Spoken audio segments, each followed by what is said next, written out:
Imagine a laser that's powerful enough to cut through a 3mm brass coin or engrave stainless steel in full color,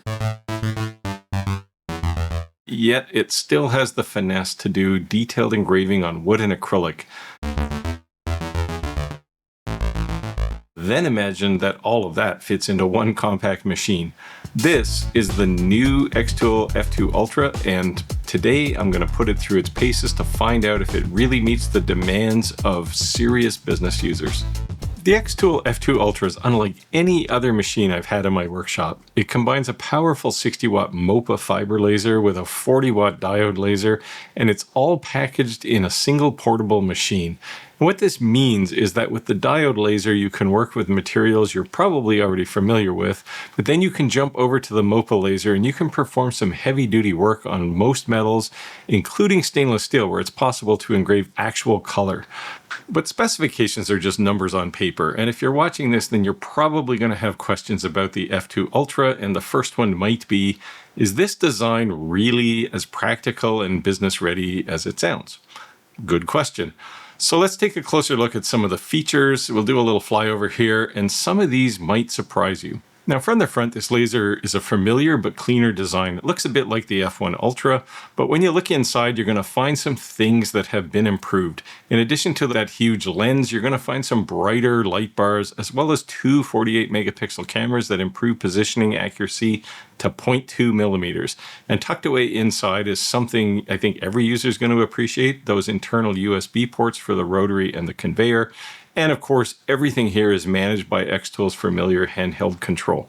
Flipping around to the back now, you're going to find the connector for the controller, a port for the foot switch, and a couple of more ports for things like the fire management system. Then there's a port for the safety key, the power supply connector, and a pipe for the fire management system. Over on the right side of the laser, you're going to find the power switch, a USB for thumb drive, the connector if you want to hook this through USB to your computer, and of course the e-stop switch.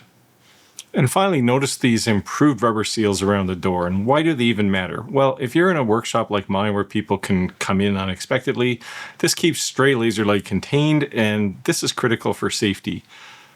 The last cool thing I want to show you here is a big upgrade from the F1 Ultra. You can actually remove the fan out of the back of the laser. So whenever you're doing any engraving, you're going to get crud in there. You can actually take the fan out. You can even pop open this little flange to get right at the fan blades. I think this is a really nice addition. And when you're done, you can just pop it right back in there, put the panel back on, you're ready to go. Now on the front side, it's just held on by magnets, so you can just use a bit of a pry, and then you can wipe off that dust. I was engraving a coin here. And again, you can get in on the grate on the inside, put it back on, and you're ready to go. The fan's really nice and clean. Overall, this laser offers some pretty impressive features and certainly some improvements like that fan. But the next question you might have is, does the F2 Ultra actually perform where it counts, which is in the real world doing materials and projects? Well, let's find out. And I'll start with the blue diode laser, in part to get it out of the way, because I'm pretty sure most people will look at it as a convenience, but are really interested in the 60-watt Mopa.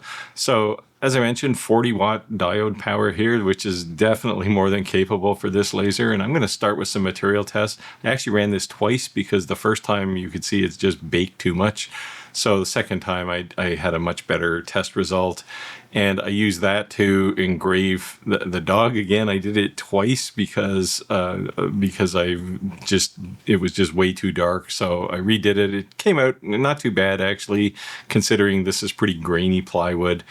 And I think definitely playing around with some settings, I could probably get this even better. But overall, pretty happy. I used that then to create a walnut keychain here. And sorry for the overexposure here, but it came out very nicely. Then I dove into some acrylic, which is another common material for blue diode lasers. Took my lighthouse image, had to invert it, of course, because I'm on black acrylic here. And you can see the settings. They're pretty typical settings for this sort of thing. I did the engraving here and came out again very nicely. And again, if I played a little more with the settings, I could definitely do a little better here. But just for a first stab, it looked all right. Dove into some cork, which a lot of people use, certainly who watch this channel, and did a very nice mandala engraving on a piece of cork. And you can see the detail here is actually really good compared to what it could have been. Took a hat badge. So this is that faux leather, which has two colors. It's black on top and then it's silver underneath when you engrave it. And I'll do just a quick sped up version of the engrave here. It's about 2 times, I think, and looks really nice. So you can certainly do leather. Then I did a little more detailed project with cutting. I took my standard penguin project. This tests a couple of things, including tightness of the kerf. Now you'll see a bit of smoke trail here, and I'll talk about that a bit more, but the final result looks, it's okay. It fits pretty well together, so no real surprises there. So overall, I think the blue diode laser here is definitely capable. In fact, it's probably more capable than you really need for doing mostly engraving. Now, I did do the cutting example here, and I did this for a reason, because there were 2 things I wanted to talk about. The first was that smoke you saw on the material. That's a result of this laser being a galvo laser. It has no air assist, and air assist is what keeps the cut clean whenever you're using a diode laser. Also, because it's a galvo laser, when the beam is hitting the material, you're essentially cutting at an angle, and that's going to bevel the edges.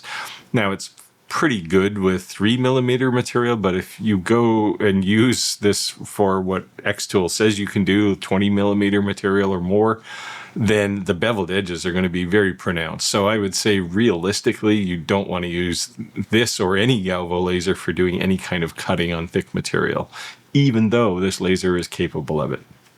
All right, you're probably asking, where's that 60-watt Mopa laser? And here it is, the time has come. I ran a bunch of tests specifically on that laser, now mostly metal, but I'll show you a couple things here. And the first thing I did was run a color material test, and this one is provided by xTool. It comes out great. You get lots of color, but it's not exactly what I want, so I'm probably going to build my own, because when I did this Van Gogh engraving, which was also provided by xTool, I didn't really like how the colors turned out, so I'm going to make my own. Then I went to stainless steel keychains, which is another good business application. This is supposed to be hologram, and it actually looks has a kind of a rainbow effect, but it doesn't show up well here on camera. So next on my list is metal business cards, and this is a real-time engrave you're looking at here, and the output looks fantastic. And given that it took a few seconds to make this, I was super impressed. Then I took a slate coaster and I did an emboss on it of this rose. Now there's a little hole there you can see on one of the petals. That's actually a drill hole right through the tile that I was doing with some other project, but the output here came out great.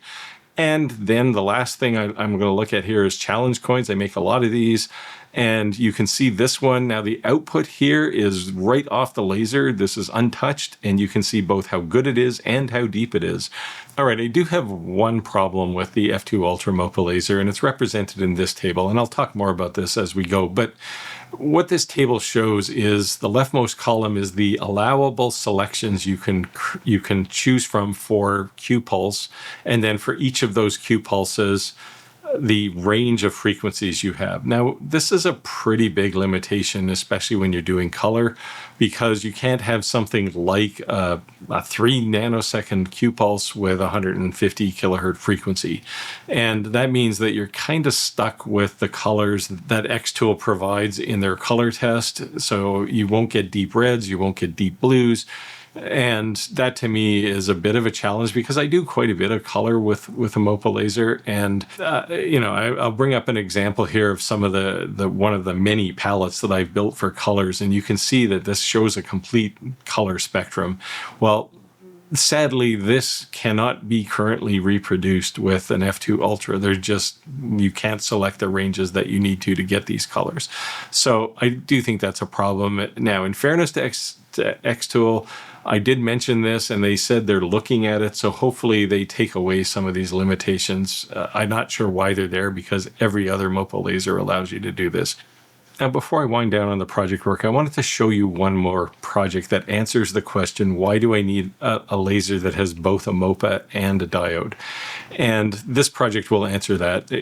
I'll affectionately call it the world's most expensive keychain, but it involves both cutting wood and cutting metal and doing some engraving. So I'll start with the wood piece, and it's really just two rings that are made out of 3mm plywood. Then I took just a metal business card, and I'll cut a piece of metal that'll sandwich into the middle, and all it's got is my company logo on it.